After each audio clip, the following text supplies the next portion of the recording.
Hello friends, welcome to Easy Science. Today we will discuss class 10th physics previous year questions of 2020 from chapter light, and the topic is refraction part 3rd. So let's start. Question number 1. Calculate the focal length of a lens if its power is minus 2.5 diopter. इधर हमें power दे रखी है इसकी minus 2.5 diopter. It means जो यहाँ पर lens use हुआ है वो हुआ है कॉनकेव लेंस, क्योंकि कॉनकेव लेंस के केस में जो पावर होती है वो हमेशा नेगेटिव होती है और कॉन्वेक्स के केस में पॉजिटिव होती है. इसका फॉर्मूला है power is equal to 1/f, where f is the focal length. तो इसकी वैल्यू है -2.5 is equal to 1/f. f हो जाएगा हमारा इज इक्वल टू -1/2.5. अब यहाँ पर जो हमारी फोकल लेंथ निकलेगी वो निकलेगी मीटर में. अगर हम चाहें तो इसे सेंटीमीटर में भी चेंज कर सकते हैं, तो इसके लिए मुझे सेंटीमीटर में चेंज कर लेते हैं. तो ये हो जाएगा हमारा 4. तो फोकल लेंथ आई हमारी -40 सेंटीमीटर. जो फोकल लेंथ है वो है हमारी -40 centimetre. Now question number 2. Draw a labelled ray diagram to show the path of a ray of light incident obliquely on one face of glass slab. Question में हमसे कहा गया है कि हमें एक रे डायग्राम बनाना है जहां पर कि इंसिडेंट लाइट जो है किसी एंगल पर एक ग्लास स्लैब से टकरा रही है, उसके अंदर एंटर हो रही है. ऑब्लिकली मीन्स कि वो नॉर्मल से नहीं जा रही है, किसी एंगल से जा रही है, किसी दूसरे एंगल से वो एंटर हो रही है ग्लास स्लैब में. ये क्वेश्चन एक सेट में आया था. सेम क्वेश्चन लैंग्वेज डिफरेंट करके किसी दूसरे सेट में आया है. तो ये 2020 के ही क्वेश्चन है, लेकिन इसकी लैंग्वेज चेंज कर दी गई है. दोनों का आंसर एक ही है. तो जो इसका दूसरा क्वेश्चन है वो ये है, when a ray of light travelling in air enters obliquely into a glass slab, it is observed that light ray emerges parallel to the incident ray, but it is shifted sideways slightly. Draw a labeled ray diagram to illustrate it. तो इसमें कहा गया है कि एक रे of light जो कि पहले एयर में थी, वो एयर से फिर ग्लास में जाती है, किसी एंगल के थ्रू ग्लास स्लैब में एंटर होती है. उसके बाद जब वो इमर्जेंट रे बाहर निकलती है तब देखते हैं कि वो इंसिडेंट रे के पैरेलल है, लेकिन वो थोड़ा सा शिफ्ट हो जाती है साइडवेज. तो उसका हमें रे डायग्राम बनाना है. तो दोनों केस में सेम रे डायग्राम बनाने हैं. इसी के रिफ्रैक्शन चैप्टर के वीडियो 1 में सेम क्वेश्चन डाला हुआ है, लेकिन मैं इसे दोबारा से रिपीट कर देती हूँ इस क्वेश्चन को.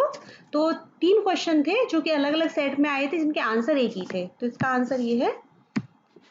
जैसे ये हमारा ग्लास स्लैब है, ये हमें पूरा ग्लास स्लैब दिखा रखा है, ये ग्लास स्लैब है. तो एक इंसिडेंट रे जो ये है, ये इंसिडेंट रे ये ग्लास स्लैब में एंटर होती है. तो ये नॉर्मल से हम ये जानते हैं, एयर है हमारा रेयरर मीडियम, ग्लास है डेंसर मीडियम. तो रेयरर मीडियम क्या होता है, जहां फ्री स्पेस ज्यादा होता है, लाइट एक अच्छी स्पीड से, तेज स्पीड से ट्रेवल कर रही होती है. और डेंसर मीडियम मतलब वहां पर जो पार्टिकल्स है काफी क्लोज होते हैं, जिसकी वजह से वहां लाइट की स्पीड स्लो हो जाती है in comparison to rarer medium. तो एयर में लाइट की स्पीड ज्यादा होगी और ग्लास में कम होगी, और जब ये वापस एयर में आएगी तो यहाँ पर भी हमारा रेयरर मीडियम हो जाएगा. तो एक इंसिडेंट रे ग्लास स्लैब में एंटर होती है यहाँ पर. तो अगर कभी भी रे ऑफ लाइट एंटर होती है रेयरर से डेंसर मीडियम में, तो जो हमारी रिफ्लेक्टेड रे होती है वो हमेशा नॉर्मल की तरफ बेंड हो जाती है. It bends towards the normal, वो नॉर्मल की तरफ आ जाती है. तो इंसिडेंट रे है हमारी, तो इसका पाथ एक्चुअल पाथ होना चाहिए था ये, लेकिन ये नॉर्मल की तरफ शिफ्ट हो गई, तो ये यहाँ पर आ गई. अब इसके बाद ग्लास के बाद दोबारा से एयर में जाएगी. तो इस केस में क्या होगा, ग्लास है डेंसर मीडियम और रेयरर मीडियम. तो डेंसर से जब रेयरर में जाती है लाइट, तो वो नॉर्मल से दूर जाती है, it bends away from the normal. तो यहाँ पर क्या हुआ, इसका एक्चुअल पाथ ये था, जैसे ये वाला पाथ आएगा एक्चुअल, लेकिन ये नॉर्मल से दूर चली गई, तो इसकी वजह से ये रे यहाँ से निकली. तो इस केस में हम देख रहे हैं कि जो हमारी इंसिडेंट रे है और इमर्जेंट रे है, अगर इंसिडेंट रे का हम एक्चुअल पाथ देखेंगे तो ये पाथ आएगा, इसका एक स्ट्रेट लाइन आएगी. और इमर्जेंट रे और इंसिडेंट रे का जो एक्चुअल पाथ, अगर जब हम इसे पूरा बनाएंगे, जो डायरेक्शन होगा, ओरिजिनल डायरेक्शन होगा इंसिडेंट रे का, ये दोनों आपस में पैरेलल हैं. तो हमें इस डायग्राम में यही दिखाना था. और जो इन दोनों के बीच में परपेंडिकुलर डिस्टेंस होता है, जो डायरेक्शन होगा इंसिडेंट रे का, ओरिजिनल डायरेक्शन जो होगा, और जो इमर्जेंट रे के बीच में जो परपेंडिकुलर डिस्टेंस है, उसे हम बोलते हैं लेटरल डिस्प्लेसमेंट. तो सिंपली इसमें ये डायग्राम बनाना है। Now question number 3, calculate the refractive index of the material of a glass slab. इसमें हमें रिफ्रैक्टिव इंडेक्स पता करना है ग्लास स्लैब के मटेरियल का, मींस ग्लास का पता करना है। Given that the speed of light through the glass slab is this and in air is this. तो इसमें हमें दिया हुआ है कि जब लाइट जो है ग्लास स्लैब में एंटर होती है, ग्लास स्लैब में जब ट्रेवल करती है तो उसकी स्पीड ये है, और जब एयर में ट्रेवल करती है तो ये। तो सबसे पहली बात कि रिफ्रैक्टिव इंडेक्स क्या होता है। रिफ्रैक्टिव इंडेक्स है मेनली कि वो हमें ये बताता है कि जैसा कि हम जानते हैं कि जब लाइट किसी एक मीडियम से दूसरे मीडियम में जाती है तो उसकी स्पीड चेंज होती है। तो जो स्पीड चेंज होती है तो रिफ्रैक्टिव इंडेक्स हमें बताता है कि जो रेशियो है स्पीड ऑफ लाइट का दोनों मीडियम में, उसका रेशियो बताता है वो हमें। तो रिफ्रैक्टिव इंडेक्स क्या है, वो रेशियो है स्पीड ऑफ लाइट का दोनों मीडियम में। तो रिफ्रैक्टिव इंडेक्स का हम फॉर्मूला जानते हैं, वो होता है हमारा n से डिनोट करते हैं हम रिफ्रैक्टिव इंडेक्स को। तो हमें रिफ्रैक्टिव इंडेक्स पता करना है ग्लास का। Refractive index of glass is equal to speed of light in air. जो स्पीड है लाइट की, स्पीड है लाइट की वो कहाँ पर, एयर में, उसका रेशियो होगा speed of light in glass.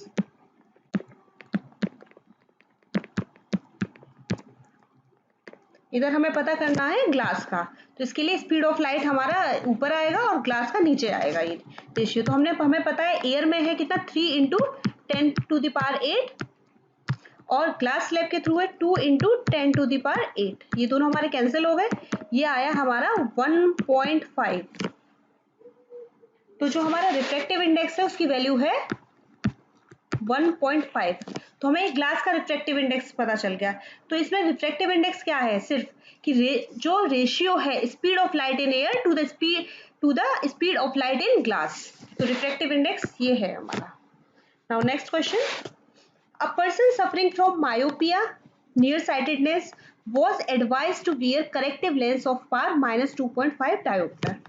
एक इंसान जिससे कि मायोपिया है, नियर साइटेडनेस, तो उसे डॉक्टर ने कहा है कि उसे जो लेंस यूज करना है उसकी पावर होनी चाहिए -2.5 डायोप्टर।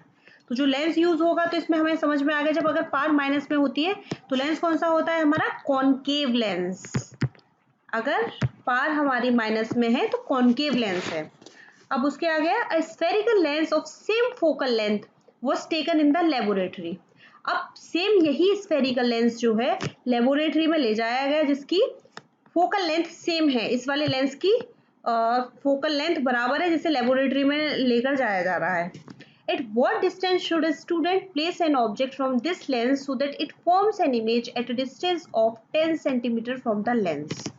अब वो कितनी दूरी पर ऑब्जेक्ट को रखे, वो लेंस से कितनी दूरी पर ऑब्जेक्ट को रखे जिससे कि उसकी इमेज जो है 10 सेंटीमीटर पर बने। तो हमें इमेज का डिस्टेंस दे रखा है। उसके बाद कहा गया है draw a ray diagram to show the position and nature of the image formed in the above case. तो सबसे पहले हमें पार दे रखी है जो कि है -2.5 डायोप्टर। तो कॉनकेव लेंस है ये, पार का फॉर्मूला हम जानते हैं वो क्या होता है 1/f। तो यहाँ से हम उसकी फोकल लेंथ पता कर सकते हैं -1/2.5, जिसे हम सेंटीमीटर में चेंज कर लेंगे।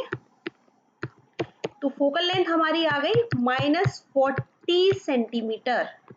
तो जो हम लेंस यूज कर रहे हैं उसकी फोकल लेंथ है -40 सेंटीमीटर, और माइनस का सिंबल क्या बता रहा है हमें कि ये कॉनकेव लेंस है। हमें यहाँ पर u की वैल्यू, हमें यहाँ पर v की वैल्यू दे रखी है कि जो इमेज बन रही है वो 10 सेंटीमीटर की दूरी पर बन रही है। और ये भी बताया है from the lens an image at distance of 10 centimetre from the lens, उस लेंस के 10 सेंटीमीटर की दूरी पर बन रही है। तो v की वैल्यू हमें गिवन है, वो है हमारी -10 सेंटीमीटर। इसमें ये नहीं कहा गया है कि दूसरी साइड बन रही है, इसलिए उसका साइन जो होगा वो होगा माइनस का, -10 सेंटीमीटर। हमें क्या पता करना है कि हम ऑब्जेक्ट को कितनी दूरी पर रखें जिससे इमेज हमारी 10 सेंटीमीटर की दूरी पर बने। तो हमें u फाइंड आउट करना है। तो इसके लिए हम लेंस फॉर्मूला लगाएंगे। लेंस फॉर्मूला होता है हमारा 1/v - 1/u = 1/f, और हमें पता करना है 1/u। तो 1/u = 1/v - 1/f।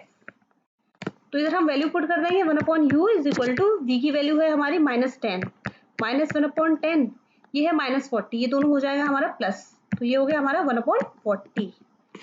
अब इधर हम एलसीएम ले लेते हैं, 1/u इज इक्वल टू, हमारा एलसीएम आया 40, ये हो जाएगा हमारा -4 + 1, -4 + 1, 1/u is equal to -3/40, u की वैल्यू हो जाएगी -40/3, it means u is equal to -13.33 centimetre, यानी कि ऑब्जेक्ट को हम 13.33 सेंटीमीटर की दूरी पर रखेंगे लेंस से। तो इसके केस में हमारी जो ये चीज हमें पता चल गई, हमें पता चल गया कि u की वैल्यू क्या है, ऑब्जेक्ट को कितनी दूरी पर रखा जा रहा है। और इसमें आगे हमने दिया हुआ था कि क्वेश्चन में एक और चीज पूछी थी, draw a ray diagram to show the position and nature of the image formed in the above case. Position तो हमें यहाँ से पता चल गई, अब हमें उसका नेचर और पता करना है कि जो इमेज बनेगी वो कैसी बनेगी। तो यहाँ पर जो हमारी v की वैल्यू थी उससे हमें पता चल रहा है कि इमेज कैसी बन रही है। v अगर नेगेटिव है, अगर v की वैल्यू नेगेटिव है तो वो हमें बता रही है कि लेंस के आगे ही वो इमेज बन रही है, दूसरी साइड नहीं बन रही है, सेम साइड पर इमेज बन रही है। और जो इमेज हमारी बनेगी, जैसे ऑब्जेक्ट हमारा रखा हुआ है यहाँ पर 13.33 सेंटीमीटर की दूरी पर रखा हुआ है, फोकल लेंथ हमें दे रखी है 40, फोकल लेंथ 40 दे रखी है, और जो ऑब्जेक्ट रखा हुआ है वो 13.33 सेंटीमीटर पर रखा हुआ है, और जो इमेज बन रही है वो 10 सेंटीमीटर की दूरी पर बन रही है। तो जब हमने ऑब्जेक्ट 13.33 सेंटीमीटर की दूरी पर रखा ऑप्टिकल सेंटर से, तो इसके लिए अगर कोई भी रे हमारी प्रिंसिपल एक्सिस के पैरेलल जाती है, जैसे ये रे हमारी प्रिंसिपल एक्सिस के पैरेलल जाती है, तो वो जब रिफ्लेक्ट हो जाती है तो उसके बाद ऐसा लगता है कि वो फोकस से आ रही है, तो ये यहाँ से रिफ्रेक्ट हो गई, और जब हम इसे प्रोड्यूस करेंगे तो ऐसा लगेगा कि ये फोकस से आ रही है। और जो ऑप्टिकल सेंटर से पास होती है जो रे, तो वो रिफ्रैक्शन के बाद भी सेम उसी पाथ से आगे निकल जाती है। तो हम इस केस में देख रहे हैं कि ये दोनों जो रेज हैं वो कहाँ पर इंटरसेक्ट हो रही है। जब हम इसे पीछे प्रोड्यूस कर रहे हैं तब हमें पता चल रहा है कि इस पर्टिकुलर पॉइंट पर इंटरसेक्ट कर रही हैं। इट मीन्स इमेज उसकी इस पॉइंट पर बनेगी, और जो साइड ऊपर है वही ऑब्जेक्ट की, वही साइड इमेज की भी ऊपर है। मीन्स जो हमारी इमेज बन रही है वो कैसी बन रही है, वर्चुअल एंड इरेक्ट। तो उसका नेचर हो गया हमारा वर्चुअल एंड इरेक्ट, जो इमेज बनी है वो वर्चुअल एंड इरेक्ट बनी है। Thank you for watching this video.